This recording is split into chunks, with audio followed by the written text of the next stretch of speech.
Hi, welcome to Fiberchats. My name is Irene, I'm the host here. And today I have a guy with me who I've been trying to get on my channel from the probably first day of Fiberchats. Vincent Williams, welcome to Fiberchats. Hello, thank you for having me. I'm We've been excited to talking be here. about this interview for a while because, I see you at all the festivals we've chatted, but it just you are very busy. Sometimes I'm busy, and somehow it didn't work. So I'm so happy you're finally here. Yeah, me too. Well, tell me a little bit how you got into this whole crafting industry, and before it was industry, like how did you learn how to crochet? Oh, I taught myself through books, and looking back at those books, they weren't the best books. There's a lot of great resources now that have many clear images with arrows, and they're larger than my thumb and things like that. But it's been 23, 24 years that I've been crocheting now and knitting. And I just taught myself because I wanted something warm and Well, do you my remember size. like how that idea came to you? Like, did you see somebody else crafting? Like, what was the inspiration for you to learn? I think just functional like necessity, and not finding something that I wanted. Uh, there were a lot of the cotton flowy fabric scarves, and that wasn't what I was looking for. And also, um, when I did find a scarf that was the type of fabric I wanted it to be, it was too short. Like I wrapped it around and it stopped about here, and I was like, it looks like I shopped at the Baby Gap. Let me figure out how to make one that is the proportions that I want and things like that, because it's not as cold here all the time as it is in New Jersey, but it is cold enough in Georgia for there to be ice on like the buckets of water when you're out with horses in the morning, or like if you're looking out in the backyard at the grass, it's like iced over and things like that. So it is cold here. We do get like into the teens and we get snow, not every year all the time, but in the mountains, yes. So yeah, I was like, it's cold enough for me to want to have a scarf, and I can make the one that I'm looking for. And then it sort of shifted from like me wanting that scarf to enjoying the process, and then knitting and crocheting turning into just a way to relax outside of studying for chemistry and animal sciences and all those things. Well, okay. Let's go into animal sciences because you wrote to me that if you're not knitting or crocheting, you can Yeah. usually be found with dogs and horses. Tell me a Uh-huh. little bit about your life. Like, where are Yeah. you and how Yeah. horses and dogs are in your life? Yeah. I have been training guide dogs for like raising and training guide dogs for a long time, like guide dogs for the blind. And I have raised 7 for 7. They have all graduated and been paired up with their forever humans. And then in terms of horses, that's what I went to school for. And in like the original dream, it would be to have my own sports medicine facility where you can get different types of modalities done for your horse and things like that. But that is a lot of work, so that's on pause right now. But that was the original plan to have my own sports medicine facility, and I've also been riding horses for a while too. So yeah. Um, that's where I pull a lot of my inspiration from for my designs, like thinking about shapes or moments or like functional things. Will this be able to be used while I'm out in the pasture, or will this be something that would be worn nicely while holding um, like the lead for my guide dog, and not let air flow in through this section of the garment or the accessory. So I do pull from each of those. You'll often see me with like headphones on, listening to music and all the things, Tell me how a it little ties bit together. about your design journey because what day did you wake up and decide that you were a designer now? Was it like over a sudden or was it a graduate journey? um, I think I've always been a designer from the very beginning because I taught myself it wasn't my instinct to search for a pattern or search for like Ravelry didn't exist at that time, I don't think. Um, so that wasn't my instinct, but looking at the stitches in that book at the library, I just put the stitches together to build like the width of the scarf and then kept going until the length. And so I started doing that same approach when I wanted to look at garments. I had just a sweater that I had or a shirt that I had and I liked the fit of it. And I built the surface area to match the surface area of that industrially made garment. And that slowly turned into me making finished objects for sale. And I would write my own versions of patterns. I didn't know that's what it was, but I would write my own versions of patterns so I could replicate that project over and over and over. And then I shifted to sharing those patterns as well when I started seeing that that was a thing. And I learned how to write the like very common technical elements of crochet and knitting, and turn those like handmade patterns that I drafted into patterns for sale. So I think I've sort of been designing from the very beginning and just translating the inspiration into the vision that I had for the silhouette or the colorwork motif. And it's been really cool to see how other people take that and make it their own. And I don't know, I think I do remember the day when I started considering myself. I am a designer and educator, and I am teaching classes. Like I do remember that when I made the shift to put that down on paper, but I don't really remember like actively deciding to say like I'm a designer in the beginning. But Well, that's where it started. I see you in public. Like I can Mm. see you from one end of Rhinebeck to another, right? Like you are a big Yes. guy. You are Hmm. hard not to notice. Yes. Was it in this industry? Like, I mean, I have a group on Facebook. There's Mm. 35,000 people in Knitters Gonna Knit. And my biggest fight is so that the post not gonna start ladies. Yeah. Tell me about being a man in this industry. Like, Yeah. has it ever been tough? Is there prejudice against a man? Um, I don't think I've ever felt like very difficult prejudice.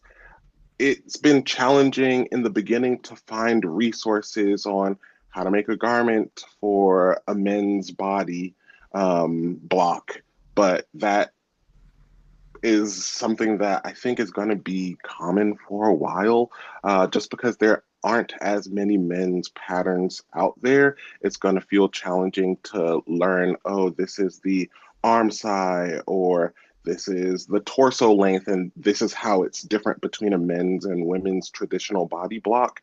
But just me existing and being in the space, I haven't felt like doors were closed to me in any way.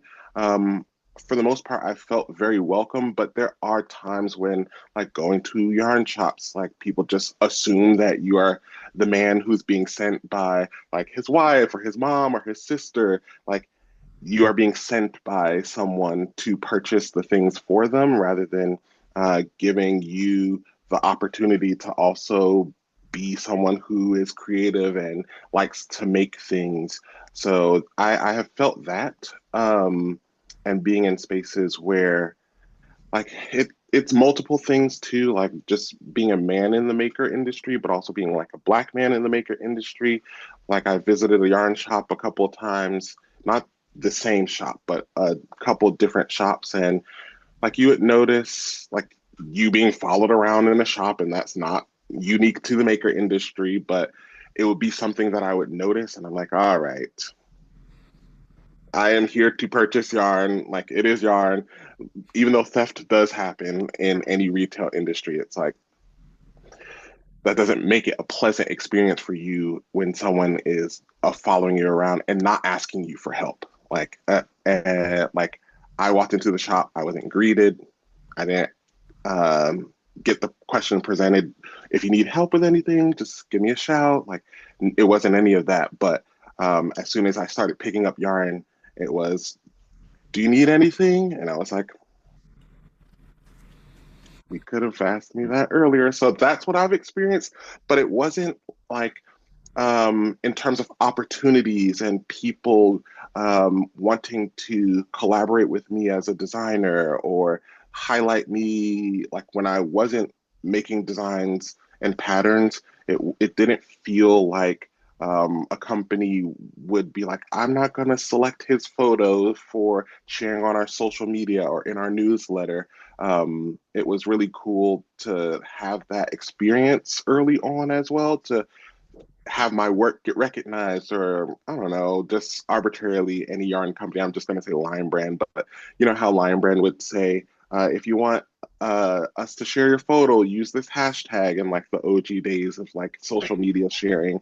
And then for your photo to be selected, I think many yarn companies that did that for me in the beginning, it was a matter of them connecting with like the image or the work and your creativity, and it wasn't necessarily like we're selecting you as the token person to highlight. So I may be fortunate in that way. I'm sure some other people have experienced prejudice where doors have been closed to them, but I'm very fortunate to not have that experience so far. I see you a lot at festivals teaching. Mhm. Do you love teaching, and like what do you love about teaching? Yeah. I really like getting to share my knowledge with other people because I taught myself.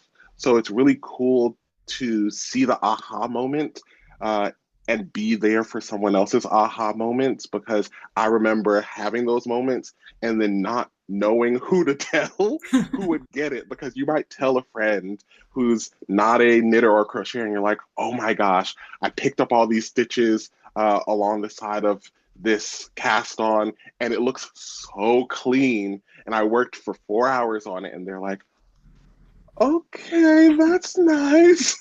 You know So what? I had it's that thing cool. when I made the sweater design, and my Yes, favorite part about, I mean, there was like a lot of elements to that sweater. My yes, favorite thing was how clean the underarm looked. Like there was not yes, a yeah, single hole there. I was yeah, so wow. proud of that, and I was like showing everybody the underarm, Yeah, and they looked at me yeah. like I was absolutely crazy.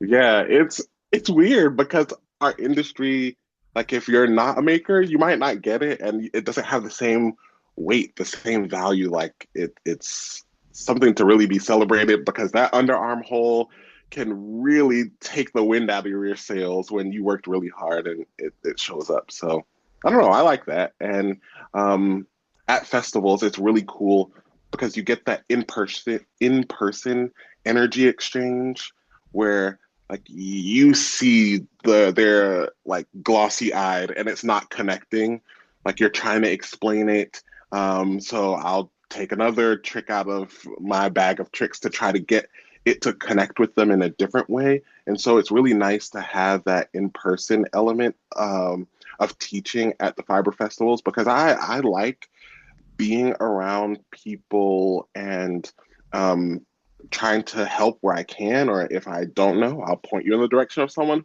who does know. But it's different than putting a pattern out and you just hope someone likes it. And in person, you can really just get a whole different experience when engaging with another maker. So how does it work with your designs? Like, do you have some sort of schedule? Do you put yourself under like I have to come up with like 12 patterns a year or something? Like, is there like a business plan for the year of Yeah. pattern production? Yeah, there is, and from year to year, it might be different. The scale of what is easy to accomplish within that framework, but I would say for each of them, I do select like the end date and just work backwards from there. So it's nice to like say this is the date that I want a pattern to launch, and it would be helpful because XYZ, or this is a summer pattern, like this is a summer top, and I am thinking about us as makers giving ourselves time to crochet it or time to knit it to wear it in the summer. So I'm releasing it earlier than that. And then pattern testers need a window, then the tech editor needs a window, and then you give yourself a buffer to like frog and make mistakes and maybe switch to a different yarn. And so I do work backwards for each of them from that launch date. And sometimes working backwards creates an overlap between multiple designs. And that's the tricky part for me. Just like how many patterns can you overlap comfortably without it feeling like too much? So from year to year, it does change because I'm taking into account not just my designing, but also teaching. And so I think that's something that not every designer will have to accommodate for because I know some of my maker friends who just design and they don't teach classes at all. So they might have a little bit more flexibility where they're saying, I can launch this weekend because I'm not going to be at a fiber festival teaching. And so they have the free time to be engaged with their newsletter subscribers and social media and things like that. Whereas I might, for those 3 days that it's launched, might be in the middle of classes. And that's pretty tricky to like manage both because it's a lot of work. Like Are you that's a a lot. one-man show or do you have the whole team of helpers behind the scenes? Yeah, I was a one-man show for quite a while, and now I have help. I have an administrative assistant, and I have a videographer and photographer who helps do my photography. Um, and if I am not in the photo, I'm pretty much taking all of my photos. But if I'm in it, my brother is actually my photographer and videographer. So it's really nice to have family help um, and really support your vision. That's really cool. I realize a lot of people don't have that experience either. So it's always nice to work with family. Well, how does your family look at you and see you becoming this like guru in crocheting and knitting? Did they expect something like this from you? I don't think so, but yes, simultaneously, it's really nice to see like they're willing to step in or like my parents will help, I don't know, in so many different ways, whether that's look at the math in patterns or like as someone who may not be as experienced as me, does this make sense to you? Do you like this layout? Like asking things like that is really, really fun. Um, but it also is sort of like a parallel path to everything that I've been interested in, whether that comes to like oh, I think I might want to be a film score composer one day, or I want to do physical therapy and rehabilitation for horses. Like my ag knowledge and animal science background, I understand the other side of all the things we interact with as makers. So it's really nice to tie them together and bring that knowledge of understanding the sheep and alpaca and llama and things like that, and how their quality of life ties very directly to the quality of their fiber that they're producing. Um, and as a designer and a maker, being able to take that knowledge into like this would work well with this design because XYZ, or thinking about the feel and staple length and all of that. It's really cool uh, to see how closely related but different the two industries are. So I Well, don't we know. I started like this it. interview and you told me that you had that dream of this special medical center for the animals. Yes. Do you have a special dream for your crochet and knitting? Like, is there something you're trying to get to, or you already at the top of your dream? Well, that's a good question. um, hmm. I don't know. Maybe I haven't really thought of like what's the I mean I have, but it's sort of like a combination of designing and teaching and going to retreats, but maybe even one day like hosting my own retreat where I have a smaller group of folks. Like I probably will never be able to do something on the scale of Vogue Knitting Live or Rhinebeck on my own, that's definitely like a team, and they're very well established events. So I don't think I'll be doing anything close to that. But that would be cool to have something where um, maybe we could tie in together like horses and sheep and things like that. Or like sound therapy, music therapy. I don't know. I'll That circle sounds back. Yeah. yeah, I'll be interested to think because like we are like we live in this rat race of like the next thing and the next thing and the next thing, Yes. and it's tough to sit and try to analyze like where are you in that journey, right? Like are you Yes. have you achieved the dreams that you had, and what's the Yeah. next dream? Hmm. What Yeah. do you think you were dreaming about, like when you first started? Do you think you had this vision of where you are today? No, I did not. When I first started, I just wanted to have fun making the things. And at some point, I did sit down as early maker me, thinking like, oh, how cool would it be to like teach classes or like travel to showcase like a trunk show or something like that. So that me would be very proud and excited of like the things that I am doing with Vesuvio's crafts now because that like this was part of the dream and like the vision for okay, you put a pattern out and somebody actually makes it. Like I remember the first couple of people who made one of my designs and I got to see it in person, like at Rhinebeck walking around and I was like, wait, that's my pattern. And so at first I was just like, oh, that's such a cool bag. I like how geometric everything is. That's really cool. I might have to go ask them like what they use. And my friends that were standing with me were like, all right, let's be for real. That's your pattern. You know it. But I in that moment didn't because my I don't know. I just like the way that I navigated through that space early on was like, I'm putting it out. I know nobody's going to make it, but it'll be cool if somebody does. And so being able to say, like, I don't think like that anymore is like really special. Yeah. Well, talking about really special things, the last time I saw you, you were on the main stage of Knitting Live. I keep saying Yes, Knitting Live, they changing the names on me, so it's Knitting Live. yes, yes, And you are part of the next loop. So yes. tell us a little bit about the next loop and your role in it, and why did you Yeah. decide to participate in it? Yeah. The next loop is a subscription based experience. It's like a newsletter from Knitting Live where they will give you everything that you're used to experiencing with the magazine, the paper magazine, but it is even more than that now. So you'll have patterns, but they're spread out throughout the entire year. And I'm one of the designers who is creating something fun behind the scenes. It is secret, but I'm creating something fun.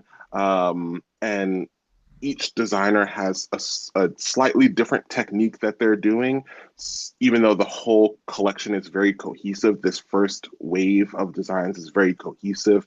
But I'm excited for what I have to offer. And the thing that I thought is really cool and why I chose to join with all the other designers and Seth is they're going to do interviews.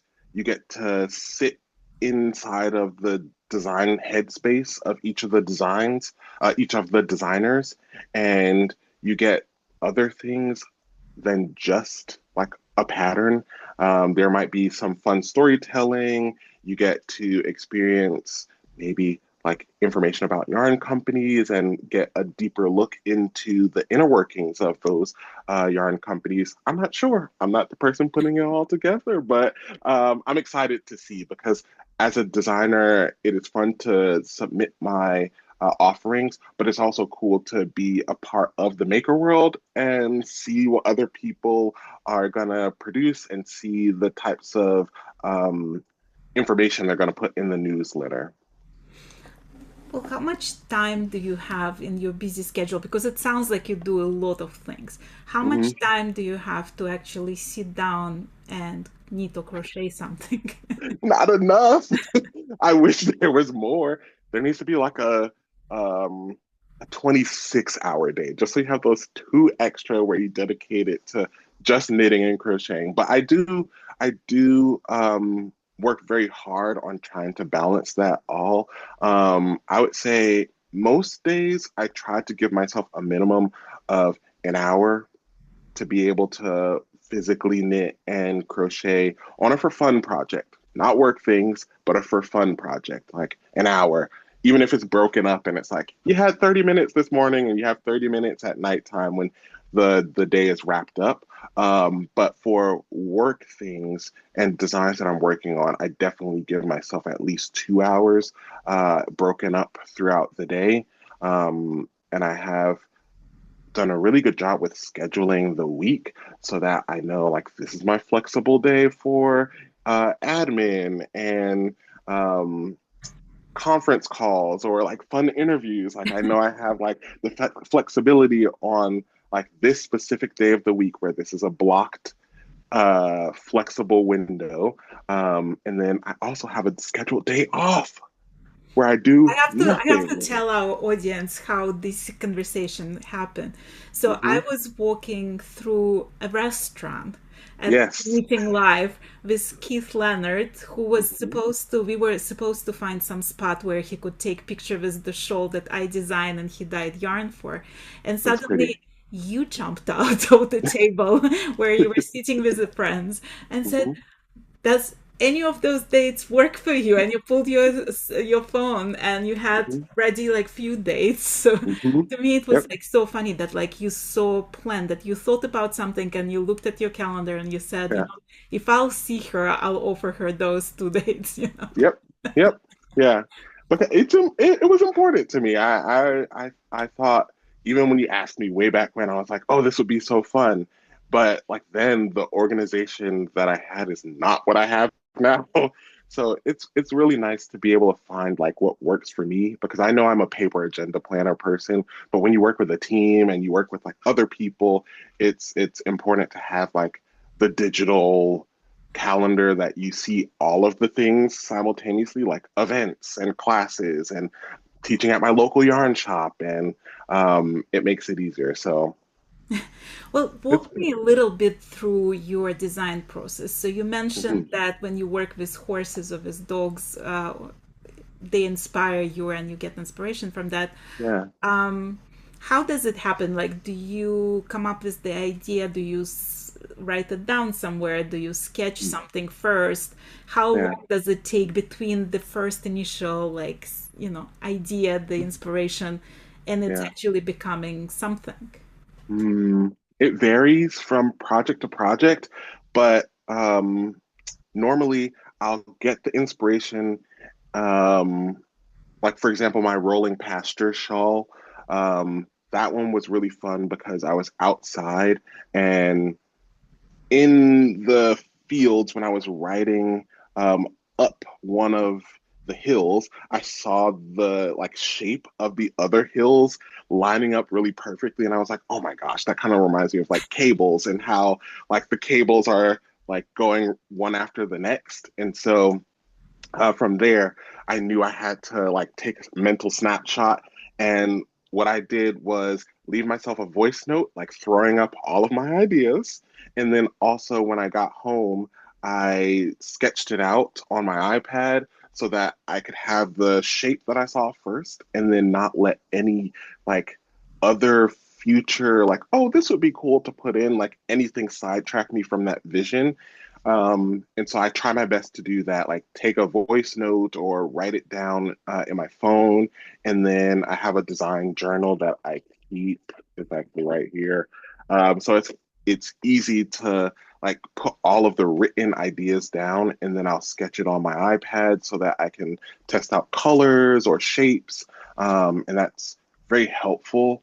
Um, I like to do a lot of cables, color work, texture things for geometric shapes and motifs, and how like this field or this sound or this scent, like how those would translate into a design.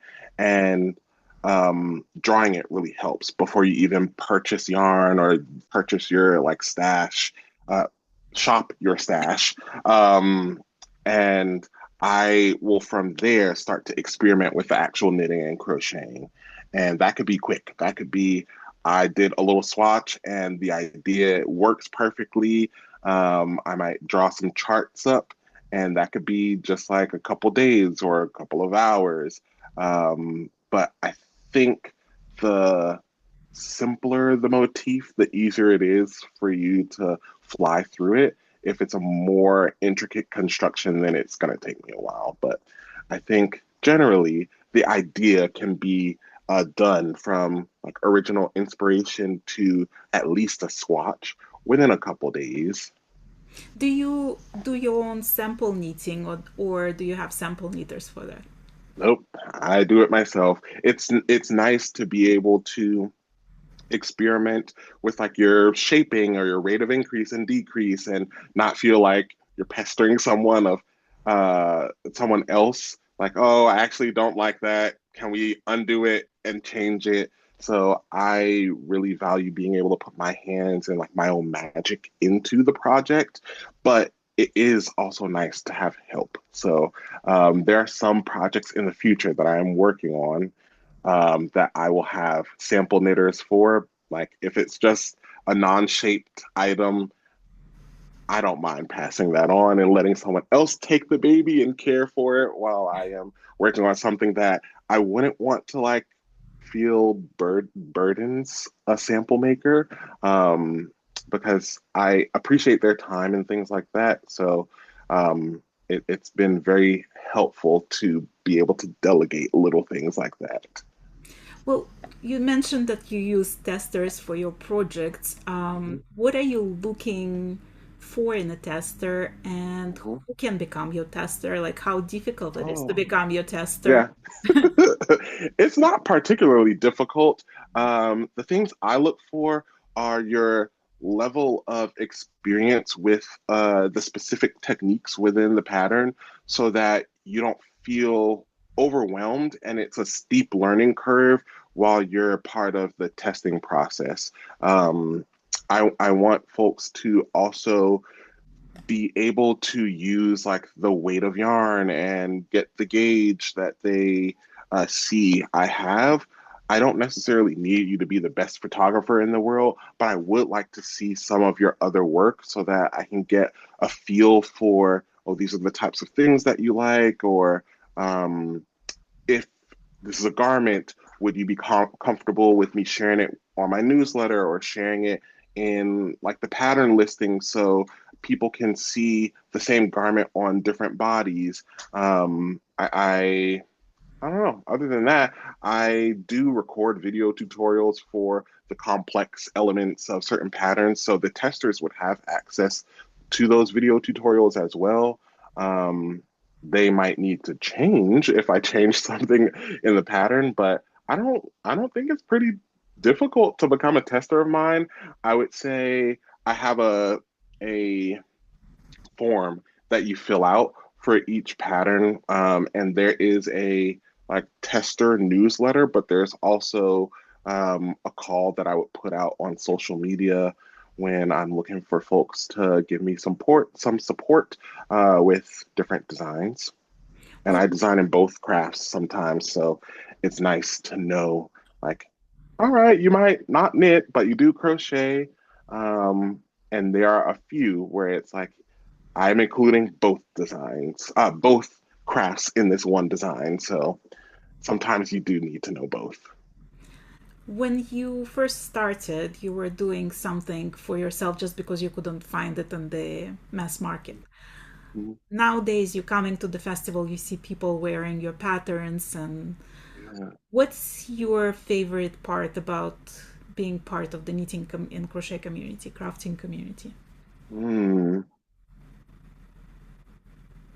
I would say something that I really enjoy was the community element of it. Like when you're not certain about something, you can reach out and somebody will be able to give you an answer. Or like somebody will be there to celebrate your wins. Somebody will be there to like also give you support when you might have not won, but you felt really challenged and you don't know like what to do in that moment. Like you'll have somebody to talk to about it. Um, and so I really like the community element. And I also like that it's storytelling. Like your knitting and crocheting is a fun thing to do, but it's also a lot of storytelling involved with knitting and crocheting. And you can really get to see a sense of who someone is through their knitting and crocheting. Um, and you can also see how tied to folks' culture or heritage and their ancestors the craft is, because a lot of people it's passed down from like a parent or a grandparent to them, but sometimes it's not, and you learn from someone who is not family at all, and you get to see like the joy that it brings someone when they feel like it's something connecting them to someone who's no longer here. Well, talking of that, like if you, I ask this question sometimes from people because, Mm-hmm. like we go to museums and we look at the pieces in the museums and we wonder like what kind of person made that. So if somebody found like a piece of yours, what kind of person they would think you are? Like, what do you hope they would think? um oh, that's such an introspective question. um I don't know. I think I would hope that if someone were to find some of my work, I would hope that they would see the creativity and how much care I try to pour into like tying things outside of the maker industry into my pieces, and um, how much I like sit in the space of joy and trying to share that with other people, because the world is rough. So Yes.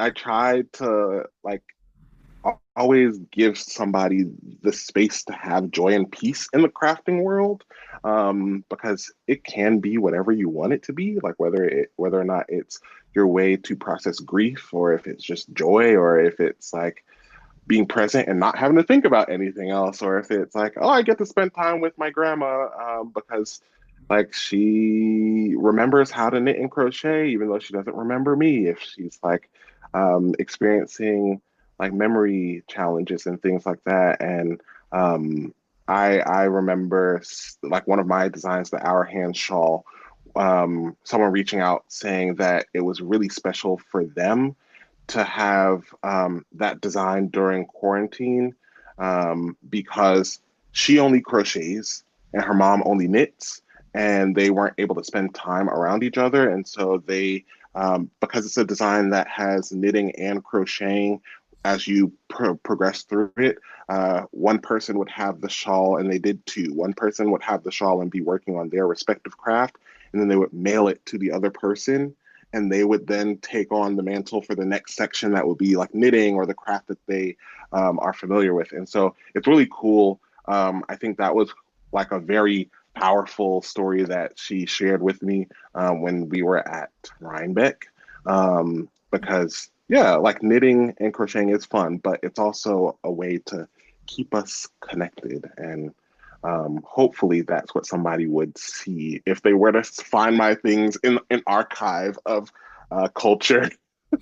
Well, do you see yourself as a crocheter who knits or knitter who crochets? And talk Ooh, to me a little bit about the connection between knitting and crochet, because there is a little yeah, bit of contemptuous air yeah, sometimes between knitters and crocheters where hmm, they push like one, saying one is better and one is easier yeah, and one is creating different fabrics yeah. and all of this. What's your view on that?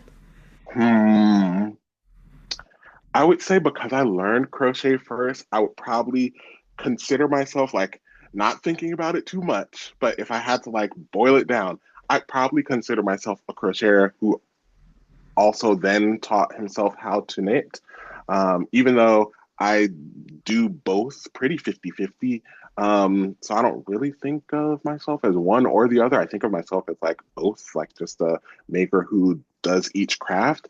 But it is interesting because I do remember when folks, when I would go into a yarn shop and I would say, I am getting yarn for this design that I'm crocheting, and you could feel the air change, and they're like, "Oh, that's nice." I'm like, We have "What's acrylic over happening?" there. Yes, yes. Like we have your acrylic yarn and we have your kitchen cotton in the back corner. You can go see those two offerings. So yeah, I don't know where that originated. And I think it's Um, like such a common misconception that yes, crocheters only use cheap yarns because like yeah, I know plenty of crocheters who use cashmere for their like yes. crochet projects, you know. I agree. I think it also, I think some of that bias may come from how industrially made clothing is done by knitting machines and all crochet is primarily handmade. And so I think people are just acclimated to seeing knitting and treating that as like the standard and norm and neutral. But I also remember when crochet was only like force fed to me as granny squares and the range of crochet wasn't highlighted. So as a designer, I do try to showcase like crochet colorwork and crochet cables that have just as much beauty as any knitted fabric as well.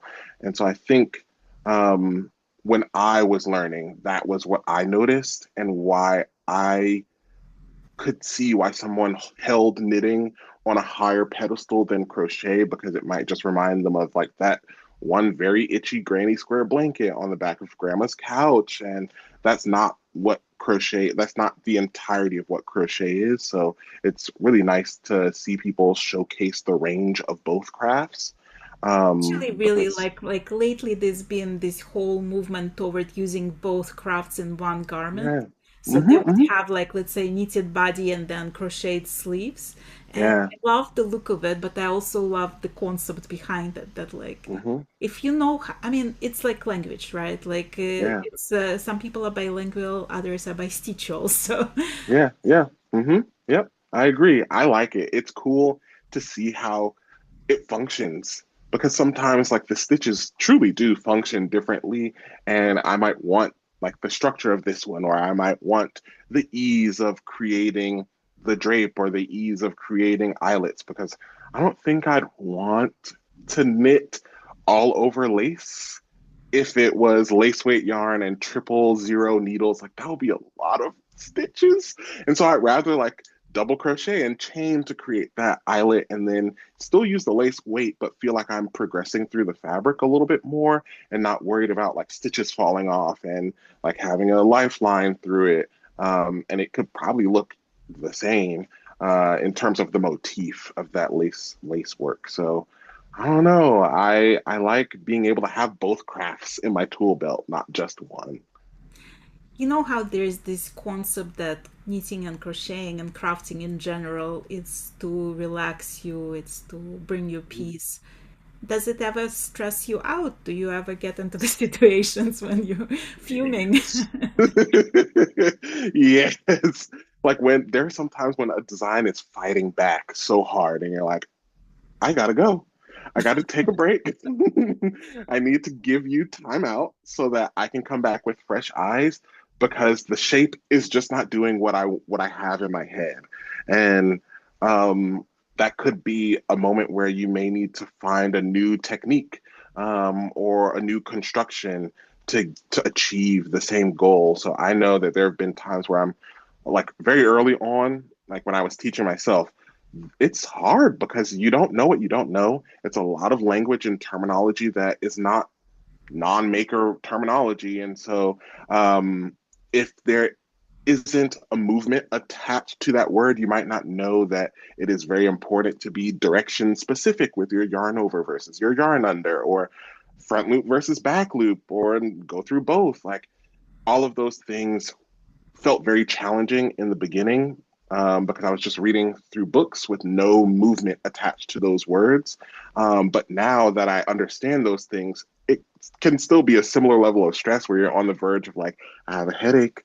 Oh, am I teary-eyed? I need to go.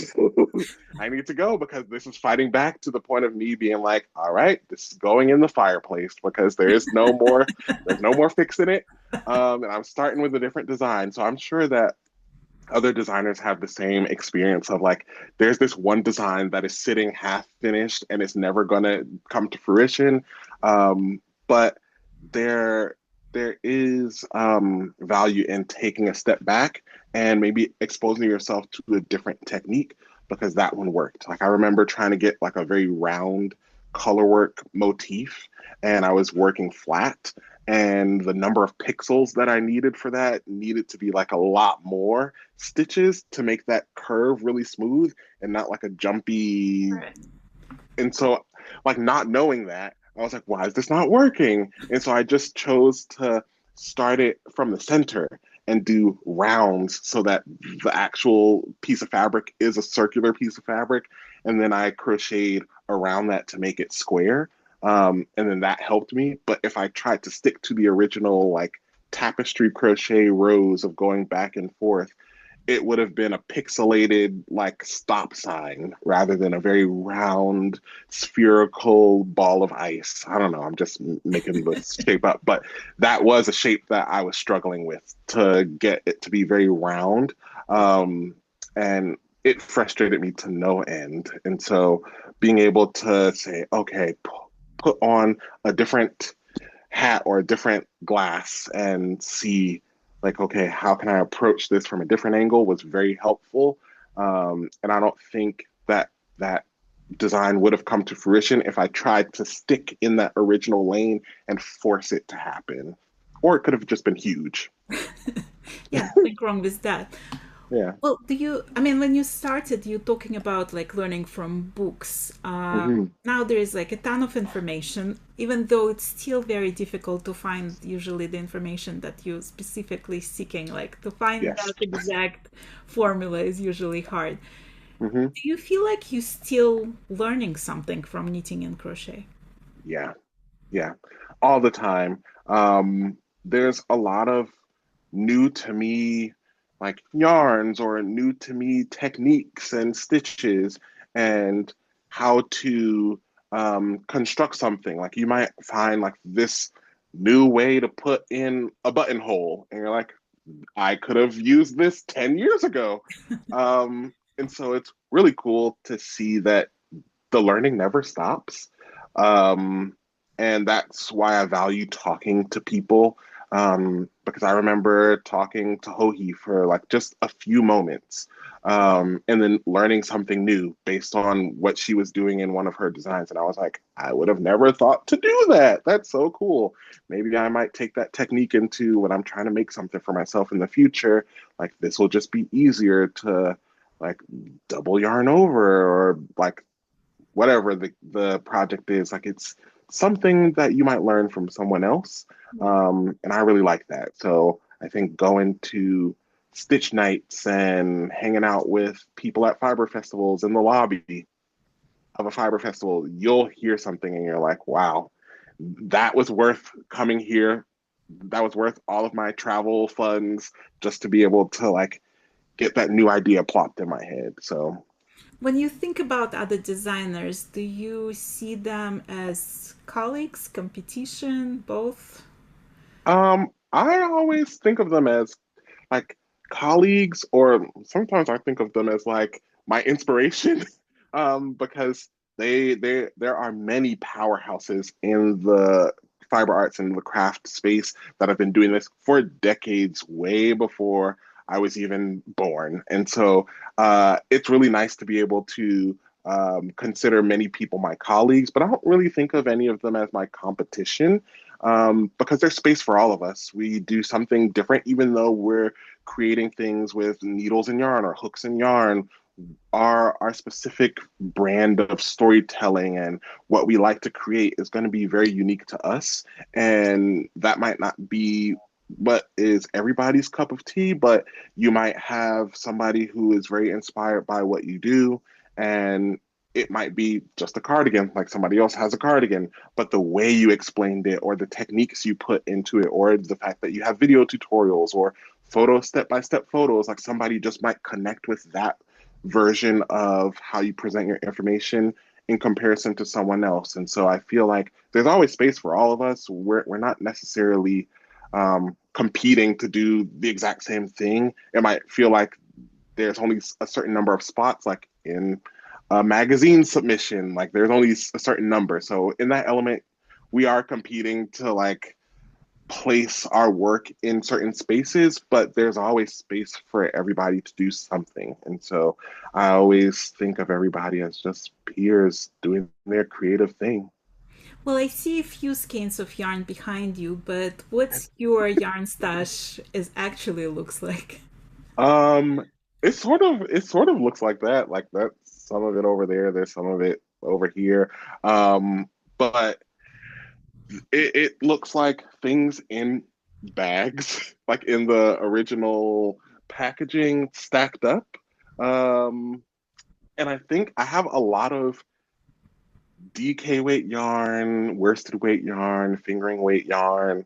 I guess that's sort of like a lot of people. And now it's shifted a lot more towards natural fibers. Very early on, I just tried to get the best quality things I had access to within my budget, which a lot of it was like the acrylic blends or things from big box shops, which is great. But I do like working with natural fibers.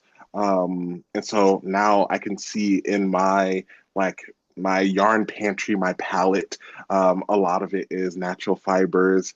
And because we're in Georgia, I have added a lot of plant fibers as well. Because I am excited to have a summer wardrobe that is handmade. It's not today, but it is there. It's waiting for me. So I like using linen cotton blends, or bamboo is really nice. I really love this top that I made that's bamboo. Like it feels very watery in the hand. So yeah, I don't have like endless amounts of yarn, but it's probably a couple bookshelves full of yarn. And I try to keep it like at least out enough to see and inspire me, not necessarily out and free of the bags like how my little pyramid is over here. But just being able to see it reminds me of like, oh, that's the design I have for this. This is the summer top. That's that cotton linen Mojave, the Kelborn Woolens Mojave, and I'm really excited to have that like oatmeal-y linen top that's flowy.